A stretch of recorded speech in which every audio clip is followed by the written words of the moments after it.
பிளான்ட்டோடைய specifications இதில் வந்து பார்த்தீங்கன்னா உங்களுக்கு ஆர்ஓ பிளான்ட் கெப்பாசிட்டி எவ்வளோ, மேனுஃபேக்சரிங் என்னது, raw water pump, sand filter size என்ன, சாண்ட் ஃபில்டரோட ஃப்ளோ ரேட் என்ன, கார்பன் ஃபில்டர் சைஸ் என்ன, எல்லாமே இந்த மிஷினில் என்னென்ன எங்கெங்கே இருக்குது அது முதல் கொண்டு என்ன ஸ்பேர் போட்டிருக்கோம் எல்லாமே இங்கே இருக்குது உங்களுக்கு. ஒர்க்கிங் டிசைன் இதில் இருக்குது உங்களுக்கு. அதே மாதிரி இந்த ஃப்ரேமில் பார்த்தீங்கன்னா ஒரு ஒரு இடத்துலையும் வந்து என்னென்ன வந்துட்டு நம்ம போட்டிருக்கோங்கிறத வந்து சீரியல் நம்பர் போட்டு மார்க்கிங்ஸ் நம்ம டோட்டலாக பண்ணி கொடுத்துருக்கோம். இப்போ திடீர்னு வந்து யாராவது ஒருத்தங்க வந்து இது என்னது இது என்னது இது என்னதுன்னு கேட்டாங்கன்னா நிறைய பேர் முழிப்பாங்க, கரெக்டுங்களா? இங்கே ஒர்க் பண்ணுற ஆளுங்களுக்கு இது என்னன்னே தெரியாது. அப்படி இருக்கும்போது மேலே வந்து நாங்கள் மார்க் பண்ணியிருக்கோம்.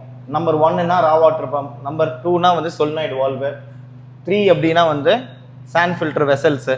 இது எல்லாமே வந்து கம்ப்ளீட்டாக வந்து A to Z என்ன இதில் இருக்கோ, ஸ்கிட்டு முதல் கொண்டு, மெம்பரைன் ஹவுசிங் முதல் கொண்டு, பம்பு முதல் கொண்டு, பம்புடைய வால்வு எல்லாமே வந்து அதில் கம்ப்ளீட் டிசைனில் வந்து நம்ம இங்கே மார்க் பண்ணியிருக்கோம். யார் வேணாலும் எப்போ வேணாலும் இன்னொரு 5 வருஷம் கழித்து புதுசாக ஒருத்தர் வந்தால் கூட இந்த மிஷினில் உள்ளே என்ன இருக்குது, வெளியே என்ன இருக்குது, எங்கெங்கே எது இருக்குது முதல் கொண்டு எல்லாமே அந்த ஃபோட்டோ ஃப்ரேமில் உங்களுக்கு கம்ப்ளீட்டாகவே இருக்கும்.